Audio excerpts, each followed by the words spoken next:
Ma'am சொல்லுமா. பெங்களூர் சிவாஜி நகர்லேருந்து தனலட்சுமின்ற ஒரு மேடம் கால் பண்ணியிருக்காங்க மேம். அவங்களுக்கு வந்து வயசு 47 ஆகுதுங்க மேம். அவங்களுக்கு வந்து உடம்புல எங்கே அழுத்தினாலும் ஏப்பம் வருதுங்களாங்க மேம். கையில் சும்மா டச் பண்ணாலே அவங்களுக்கு ஏப்பம் வருதுன்னு சொல்லியிருக்காங்க மேம். காரில் உட்காந்து டிரைவ் பண்ணும்போது கண்டினியூஸாக ஏப்பம் வந்துட்டே இருக்குன்னு இருக்காங்க மேம். வயிறு வந்து லைட்டாக அழுத்தினா கூட ஏப்பம் வருது அப்படின்னு சொல்லியிருக்காங்க மேம். அது வந்து அவங்களுக்கு 4 to 5 இயர்ஸாக இருக்குன்னு சொல்லியிருக்காங்க மேம். இப்போ ரீசெண்டாக ரொம்ப கண்டினியூஸாக இருந்துகிட்டே இருக்குது. ஏப்பம் வர ஆரம்பிச்சுன்னா ஸ்டாஃபே ஆக மாட்டேது, அப்படியே ஏப்பம் வந்துட்டே இருக்குன்னு சொல்லியிருக்காங்க மேம். நிறைய ட்ரீட்மெண்ட் பண்ணிட்டாங்களா, அவங்களுக்கு என்ன பண்ணுறதுனே தெரியல, எதுலேயுமே தீர்வு கிடைக்கலன்னு சொல்லி கால் பண்ணியிருக்காங்க மேம். நம்ம வீடியோஸ் நிறைய பார்த்துட்டு அவங்களுக்கு ரொம்ப பிடிச்சிருக்குன்னு சொல்லி கேட்டு கால் பண்ணியிருக்காங்க மேம். அதை பற்றி கொஞ்சம் எக்ஸ்பிளைன் பண்ண சொல்லி கேட்டிருக்காங்க மேம். கண்டிப்பாக பண்ணலாமா. இந்த ஏப்பம் கண்டினியூஸாக வருது அல்லது ஏப்பமே வரமாட்டேங்குது, ஸ்டமக் ப்ளோட் ஆகிடுது, 2 எக்ஸ்ட்ரீம் இருக்குது இல்லைங்களா, 2 பற்றியுமே இன்றைக்கி தெரிஞ்சுக்க போகிறோம். இது ஏன் நடக்குது, எதனால் நடக்குது, இதுக்கான சொல்யூஷன் என்ன, பொறுமையாக முழுசாக பாருங்கள், கண்டிப்பாக தெரிஞ்சுக்குவீங்க.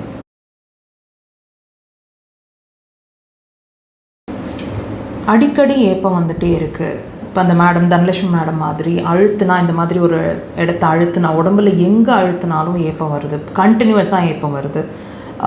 காரில் உட்காந்துட்டு எங்கேயாவது ட்ராவல் பண்ணாலும் வயிறு அமுக்கிற மாதிரி இருந்தாலும் ஏப்பம் வருது. ஸோ இந்த மாதிரி உங்களுக்கு ரொம்ப எம்பாரசிங்கான சுச்சுவேஷனில் இருந்துகிட்ருப்பீங்க இல்லையா, இதெல்லாம் ஏன், எதனால் அந்த ஏப்பம், இது ஏதாவது உள்ளுறுப்பு சார்ந்த பிரச்சனையாக இருக்கக்கூடுமா, கண்டிப்பாக தெரிஞ்சுக்கலாங்க.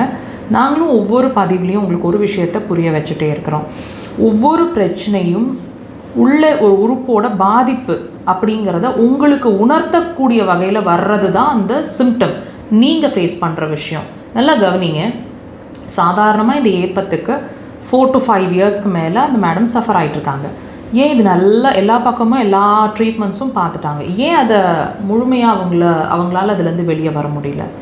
ஏன்னா அவங்க சிம்டமை ட்ரீட் பண்ண ட்ரை பண்ணிகிட்ருக்காங்க. நாங்கள் ஒரே ஒரு விஷயத்த சொல்கிறோம், சிம்டம் ட்ரீட் ஆகணும் அப்படின்னா சிம்டம் ஏற்படுத்திகிட்டு இருக்கக்கூடிய அந்த ரூட் காஸ் என்னென்னு கண்டுபிடிச்சி அதை ட்ரீட் பண்ணணும். ஸோ இந்த ஏப்பம் அப்படிங்கிற ஒரு விஷயத்தை பொறுத்த வரைக்கும் கண்டினியூஸாக வருதுன்னு சொல்லிட்டு இருக்கீங்க இல்லையா, இதை பொறுத்த வரைக்கும் கட்டாயம் உங்கள் மண்ணீரல் சார்ந்த பிரச்சனை இருக்குது அப்படிங்கிறது தான் உங்களுக்கு இந்த ஏப்பம் சொல்லிகிட்ருக்கு. ஸோ இது இன்னும் என்னென்ன சொல்லணும்னு கேட்டிங்கன்னா, அடிக்கடி வெயிட் இன்க்ரீஸ் ஆகிட்டுருக்குற மாதிரி, ஷார்ட் ஸ்பேனில் டக்குன்னு வெயிட் இன்க்ரீஸ் ஆகிற மாதிரி இருக்கும், ரொம்ப ஸ்லக்கிஷாக லேசியாக இருக்கிற மாதிரி இருப்பீங்க, ஸ்வீட் கிரேவிங்ஸ் அதிகமாக இருக்கிற மாதிரி இருக்கும் ரீசன்ட் டைமில், ரொம்ப பாடி டயர்ட்னஸ் இருக்கும், ரொம்ப ட்ரௌசியாக இருப்பீங்க, முக்கியமாக டிஃபன் சாப்பிட்ட பிறகு ஸ்லக்கிஷாக இருப்பீங்க, கண்களில் ஒளி தெரியாது, ப்ரெஷர் குறையிற மாதிரி ஃபீல் இருக்கும். ஸோ இதெல்லாமே இதில் ஏதாவது ஒன்றாவது உங்களுக்கு பொருந்தக்கூடும். அக்குபஞ்சர் இதுக்கு சிறந்த தீர்வு, மெடிசன் இல்லாமல் ட்ரை